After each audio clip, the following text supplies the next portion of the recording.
para mim, é o que vai mudar a coluna, a cirurgia da coluna no mundo. Excelente.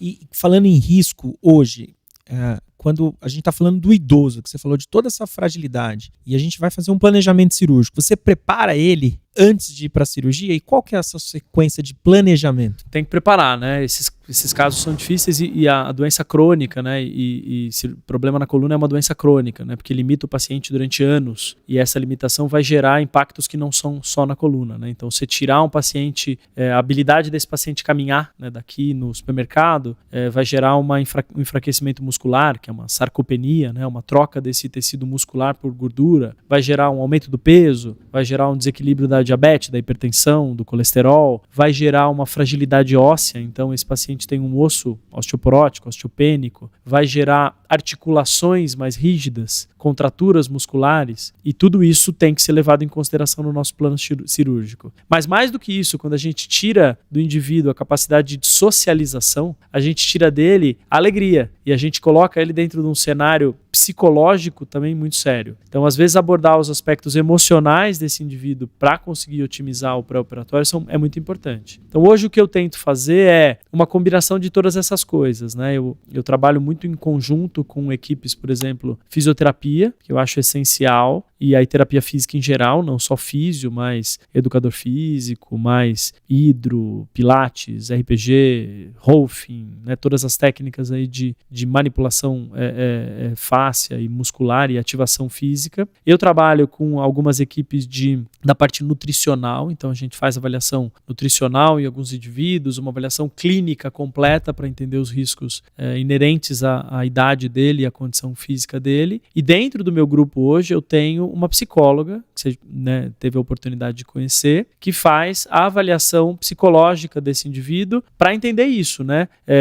O grau de acometimento emocional dele, que pode ou não ser um limitador da evolução no pós-operatório, e a rede de suporte, que eu acho que é o mais importante, né? Colocar esse indivíduo no centro da terapia e que essa rede de suporte entenda o seu papel em cada um dos momentos, é o que vai fazer a gente ter bom resultado. Eu, né, trato casos muito graves e eu consigo me recordar, assim, nesse último ano, de pelo menos 2 casos muito marcantes de complicações, dificuldades, cirurgias que foram pós-operatórios difíceis e que, às custas dessa relação, né, de ter todo mundo muito bem informado, de saber o papel de cada um, graças a Deus a gente atingiu resultados exitosos, assim, depois de 3, 4 meses de complicações contínuas e que eu tive que ir lidando ao longo desse tempo todo para conseguir alcançar o resultado. Então acho que esse é um ponto importante.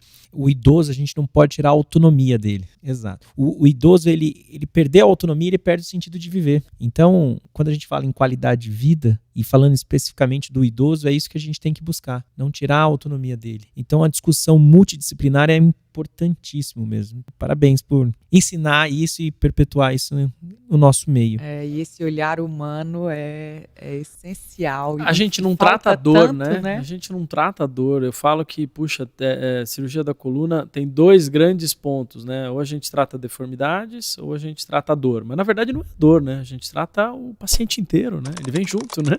Com a coluna dele. Né? Então, precisa aprender a lidar com todo. Como é que você lida com as complicações? A pessoa, Rodrigo, qual que é? Isso é uma coisa que eu particularmente, eu me preocupo muito com meus pacientes no sentido, um formigamento diferente, uma força que é transitória. Como que o Rodrigo, pessoa, lida com isso?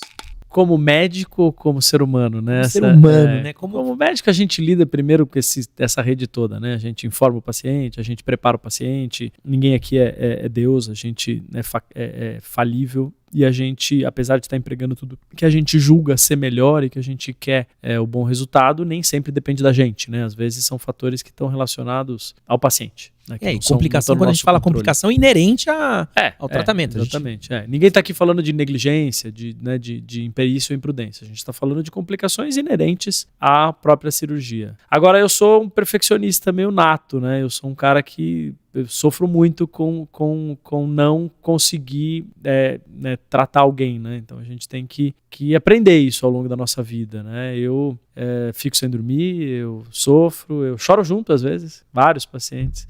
semana retrasada, essa paciente que eu falei aí, que me deu um monte de trabalho, levantou, andou no meu consultório com um sorriso no rosto, e eu chorei com ela, né? Porque realmente a gente passa por essa jornada juntos. Mas o fato da gente aprender a lidar com o sofrimento do outro, ou seja, da gente olhar com o lado técnico para o sofrimento do outro, não faz a gente deixar de ser humano, né? Então a gente sofre junto. E acho que assim, é um aprendizado, porque é um ganho contínuo, a gente vai amadurecendo ao longo da nossa vida profissional a lidar com isso, não de forma fria, mas de lidar com isso de forma empática, mas entendendo que nós somos, né, isso faz parte do nosso trabalho, mas acho que quando quem está do lado de lá entende que o que você está fazendo é o melhor, que o seu julgamento é o que ele escolheu para ele e que você se importa, acho que muda tudo, né? Então acho que esse é o ponto. Acho que lidar com complicação é uma frase única, é uma palavra única, né? Tem que se importar.